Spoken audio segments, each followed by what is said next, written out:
ടിക്കറ്റും ഒക്കെ ആണെങ്കിൽ നീ പോയിട്ട് വാ, സന്തോഷത്തോടെ പോയിട്ട് വാ. ഓക്കെ അമ്മേ. പിന്നെ ഇവിടെ ഇപ്പോ എല്ലാ സാഹചര്യങ്ങളും അനുകൂലമാടാ. അതെന്താ? രാജുവും ഋതികയും അവരുടെ ഏതോ ഫാമിലി ഇഷ്യൂസും ആയിട്ട് ഓടി നടക്കുക. ഇത് ഉമ്മത്തങ്കായും കാട്ടു തൃത്താവുവാ. കാട്ടുതാറാവോ? ഓ, കാട്ടു തൃത്താവ്. അങ്ങനെ കുറെ വിഷച്ചെടികൾ ചേർത്തുണ്ടാക്കുന്ന മയക്കുമരുന്നാ. ഭ്രാന്ത് പിടിച്ച് ചാവാൻ വേണ്ടി തന്നെയാ അവളിത് ചെയ്തത്. പക്ഷെ ഇതിനൊരു പ്രതിവിധിയുണ്ട്. രാജു, നമുക്ക് ശ്രീയെ ഒരു സൈക്കാട്രിസ്റ്റിനെ കാണിച്ചാലോ? സൈക്കാർട്ടിസ്റ്റിലെയോ ഭ്രാന്താശുപത്രിയിലോ നിങ്ങൾ എവിടെ വേണേ കാണിച്ചോ. അതിനു മുമ്പ് ഇത്തരം കാര്യങ്ങളിൽ എനിക്കുള്ള പിടിപാട് എന്താണെന്ന് ഞാൻ പറഞ്ഞുതരാം. അല്ല, ഞാനാരാണെന്ന് വേണു ആശാന് കൃത്യമായിട്ടറിയാം. അമ്മയുടെ അച്ഛനൊരു പേരുകേട്ട വൈദ്യരായിരുന്നു എന്ന് ഞാൻ കേട്ടിട്ടുണ്ട്. അതെ,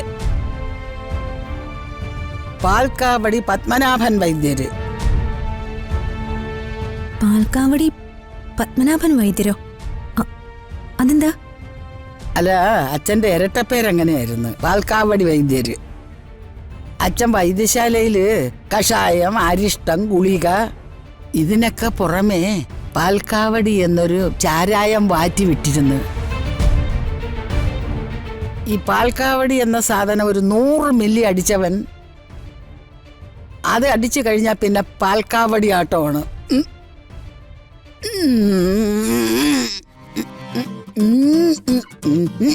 ഒന്ന് നിർത്ത്.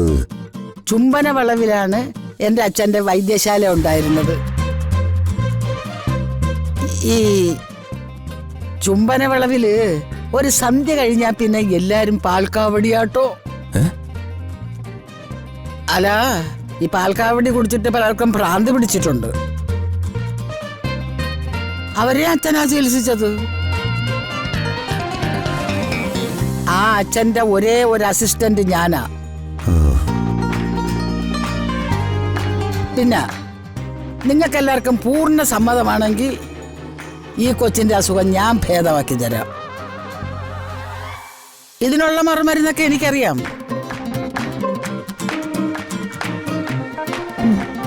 സൈക്കാട്രിസ്റ്റിനെ കാണിച്ച പോരെ രാജു?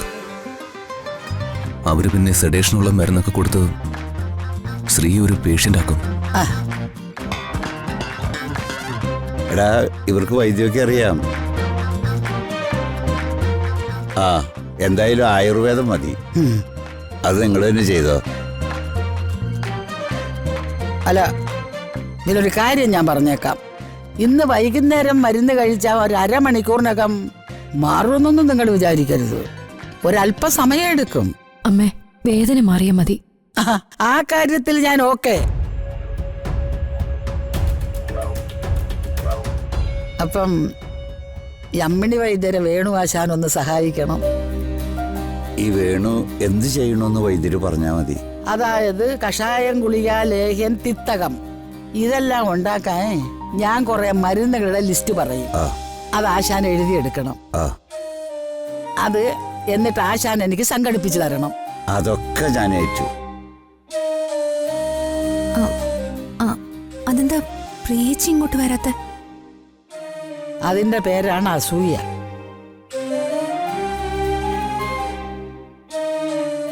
അവളിവിടെ രാധമ്മയുടെയും വേണുവശാന്റെയും ചക്കരമുത്തായി വിലസി നടന്നവളല്ലേ.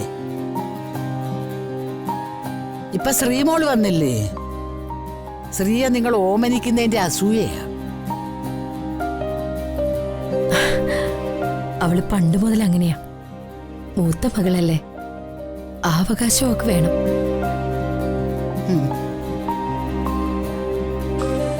അപ്പൊ ശിഷ്യ വേണുവൈദ്യരെ, ഓ എന്തോ, നമുക്ക് മരുന്നുകളുടെ ലിസ്റ്റ് എഴുതിയാലോ? ആ പറഞ്ഞു. മോള് സമാധാനമായിട്ടിരിക്കെ. മോളുടെ മനസ്സിന്റെ അസുഖം ഈ വല്യമ്മ മാറ്റിത്തരാം.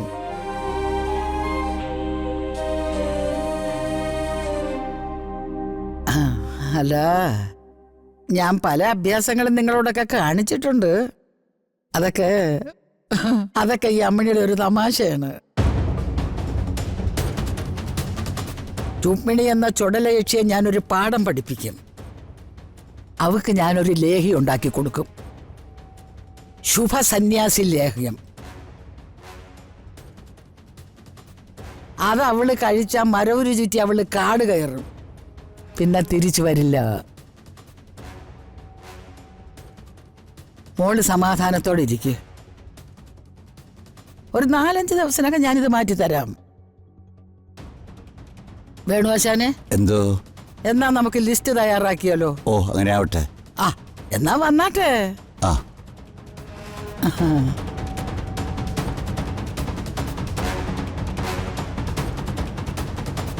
മോളെ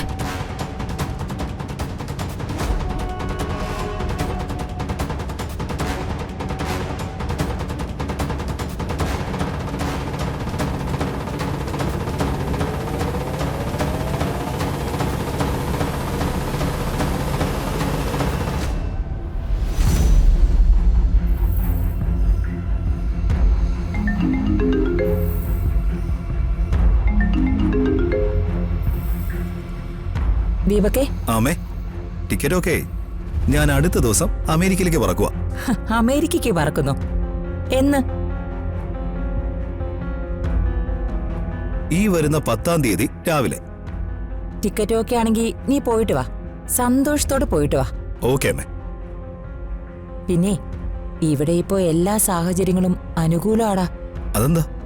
രാജുവും ഋതികയും അവരുടെ ഏതോ ഫാമിലി ഇഷ്യൂസും ആയിട്ട് ഓടി നടക്കുക. ഈ തക്കം നോക്കി നീ ന്യൂയോർക്കിൽ പോയി അനന്തപിള്ളയുടെ മകളെ കാണ്. ഉം. കല്യാണം കഴിച്ചിട്ടേ തിരിച്ചു വന്നാ മതി.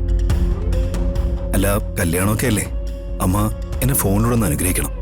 നിനക്കെന്റെ എല്ലാവിധ അനുഗ്രഹങ്ങളും ഉണ്ടായിരിക്കും. ശരി അമ്മേ. ശരി മോനെ.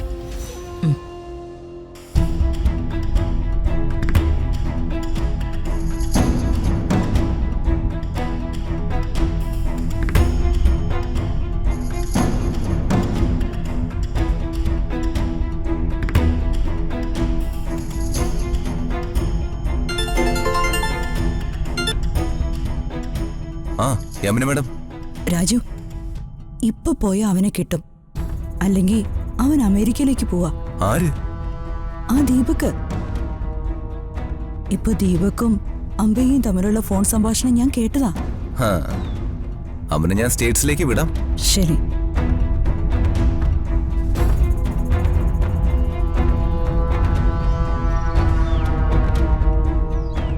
എന്താ രാജു? നമ്മൾ കാത്തിരുന്ന ഒരു കാര്യം നടപ്പാക്കാൻ സമയമായി.